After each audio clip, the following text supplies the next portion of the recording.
L'invité de Béatrice Rulle ce matin, 6 minutes avec Anthony Hodgers, conseiller d'État chargé du territoire. Bonjour Anthony Hodgers. Bonjour Béatrice Rulle. Merci d'être sur Radio Lac ce matin. On ne peut pas vous recevoir sans parler de la démission de Simonetta Sommaruga, mais plutôt de sa fonction. Changer de conseillère fédérale chargée de l'énergie, alors qu'on nous annonce la pire crise de l'énergie depuis 50 ans. C'est au choix inquiétant, catastrophique, cataclysmique? Non, ça va aller. Ça va aller. Vous savez... Contrôler tout. Non, c'est pas qu'on contrôle tout, mais c'est que le politique ne contrôle pas tout, et c'est bien ainsi. On oublie souvent, puisqu'on parle de nous, les conseillers d'État, les conseillers fédéraux, mais en fait, quand on vient parler par exemple d'énergie, eh bien, je viens faire part du travail fait par mes équipes. Par chez nous l'Office cantonal de l'énergie, à Berne, il y a l'Office fédéral de l'énergie. Et donc, l'administration publique, elle est la garante de la continuité de l'État. Donc, je ne dis pas que le politique n'a pas une influence, on donne les orientations, on synthétise, on tranche. Mais en somme, ce n'est pas parce qu'on change de ministre que tout s'arrête. Et surtout en Suisse, où on n'a pas ces pratiques. Par exemple, aux États-Unis, vous savez qu'un président arrive avec son équipe, repart avec son équipe, et là, il peut y avoir des ruptures. C'est très personnalisé, mais aussi dans les équipes. Chez nous, eh bien, on arrive seul et on repart tout seul, et c'est très bien ainsi. Ça veut dire que l'État, ici, la Confédération, est protégée et que la politique énergétique fédérale va se poursuivre malgré la démission, qui pour moi est une tristesse, puisque j'avais élu Simonetta Sommaruga quand j'étais député à Berne, mais qui, ma foi, fait partie de la vie politique, et on comprend et on le respecte. Mais pas de souci sur la continuité de l'État, comme on l'appelle, c'est-à-dire le fait que les hommes et les femmes politiques passent, mais l'État demeure et la prestation de l'État, elle est garantie. Donc pas d'inquiétude du côté de la continuité de l'État, mais l'hiver arrive. Anthony Hodgers, faut-il avoir peur d'un blackout de notre consommation d'énergie? Non, ça va. C'est un scénario. Rassurant ce matin. Oui, tout à fait. Non, on sait que c'était un scénario qui n'était pas impossible, mais peu probable. Et je dirais que depuis le début de la crise énergétique, c'est-à-dire on en parle depuis un mois de manière plus aiguë, eh bien, je dirais que même les choses se sont légèrement améliorées.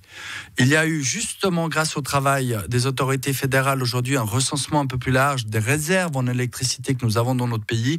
Et je trouve qu'elles sont un peu meilleures que prévu. Hein. Le côté un peu... C'est le bon côté du réchauffement climatique? Non, alors, l'hiver est plus doux, mais aussi on a plus de réserves d'un point de vue technique, c'est-à-dire que les Suisses aiment bien, c'est un peu les écureuils, où vous savez, se grattent dans l'âge des glaces, comme ça, on garde les noisettes, comme ça. Et ben, on a trouvé plus que ce qu'on pensait. Vous êtes notre manie, Anthony Hodgers. Voilà, non. Et puis, du coup, Berne a donné plutôt des bonnes nouvelles sur les réserves, donc on en a un peu plus. Du côté aussi, la production d'électricité européenne, il faut regarder plutôt du côté français. On sait il y a la moitié des centrales nucléaires qui étaient à l'arrêt, qui commencent gentiment à redémarrer. Il y avait différents problèmes techniques assez variés, mais du côté des autorités françaises, on voit que ça se décompte un peu aussi. Et puis plus largement, les efforts qu'on a demandé un petit peu à la population, aux entreprises, pas des grands efforts, mais quand même, tout le monde en a fait un petit peu, et du coup, ça va mieux aussi. Donc, je dirais que le spectre d'un blackout, il n'y a pas de blackout. Au pire, il y a un délestement. C'est quand même autre chose. Un blackout, ça nous tombe dessus, là. Comme ça, on est en pleine émission et paf, il n'y a plus d'électricité. Un délestement, c'est quoi? C'est qu'on anticipe qu'on n'aura pas assez d'électricité pour tout le monde, et on dit à chaque secteur du canton de la Suisse, pendant 2 ou 4 heures, vous n'aurez pas d'électricité à ces heures-là. C'est quand même énorme, 2 ou 4 heures. Oui, c'est vrai, mais vous pouvez vous organiser. C'est ça la grande différence. Si je vous dis demain, que sais-je, de 6h à 8h, vous n'avez pas d'électricité, bah vous organisez. Moi, je dors davantage. Ça voilà, vous voyez. Et chacun peut s'organiser. Je ne dis pas que c'est agréable, mais c'est quand même très différent de vivre une coupure d'électricité soudaine que de l'anticiper. Et donc ça, il faut le rappeler, parce que notre système en Suisse, on peut arriver à une situation de délestage. On n'y est pas du tout. On n'y est pas du tout.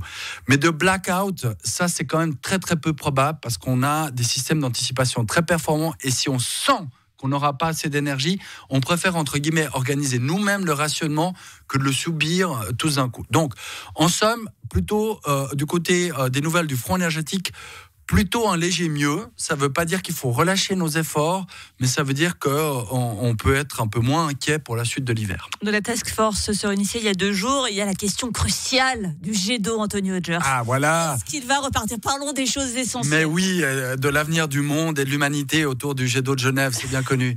Mais alors, tour de Genève, vous le savez, Anthony Oui, bien Hodgers. sûr. Alors, la task force a fait le choix de ne pas toucher au jet d'eau de Genève, parce que justement, je l'évoquais, la situation va vers un léger mieux d'un point de vue énergétique.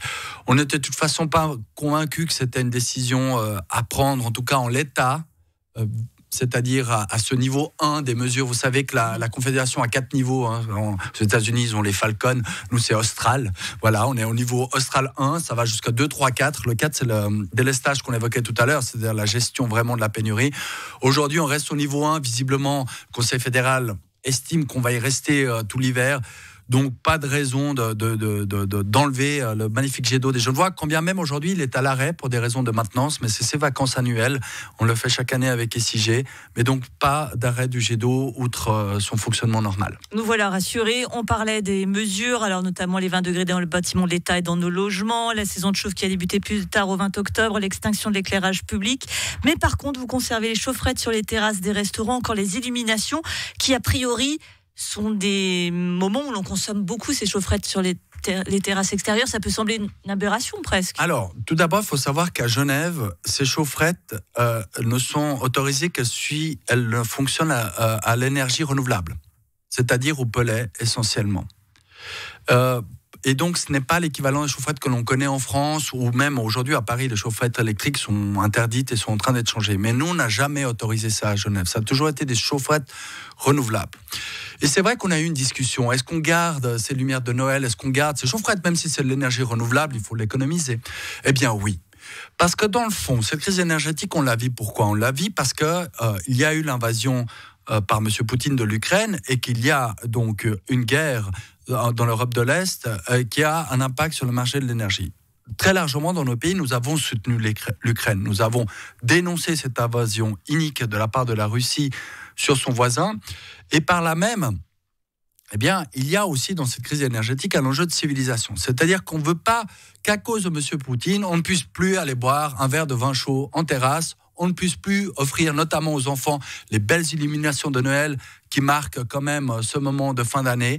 Et par conséquent, le Conseil d'État n'a pas voulu, entre guillemets, punir la population de ces petites joies, de ces petits moments de beauté, de féerie autour des lumières de Noël, et de garder malgré tout ces prestations, en sachant que les lumières de Noël, aujourd'hui, elles sont surtout au LED, elles consomment très peu, sachant, je l'expliquais aussi, que les chaufferettes, c'est que à l'énergie renouvelable, hors crise énergétique, c'est une loi à Genève, et ça a toujours été ainsi. Et on ne voulait pas non plus péjorer, finalement, les restaurateurs, les bars qui ont beaucoup souffert pendant la crise sanitaire, qui était déjà fermée et qui, là même, perdraient des clients s'ils ne peuvent pas mettre leur chaufferette. Donc, on a vraiment fait ce choix de quand même investir un petit peu d'énergie sur ces moments de convivialité. Merci beaucoup, Antonio Georges, conseiller d'État chargé du territoire. Et donc, le jet d'eau, on le garde, les chaufferettes, on les garde, les illuminations, on les garde. Vous êtes notre Père Noël. Merci, Antonio Georges. Merci à vous.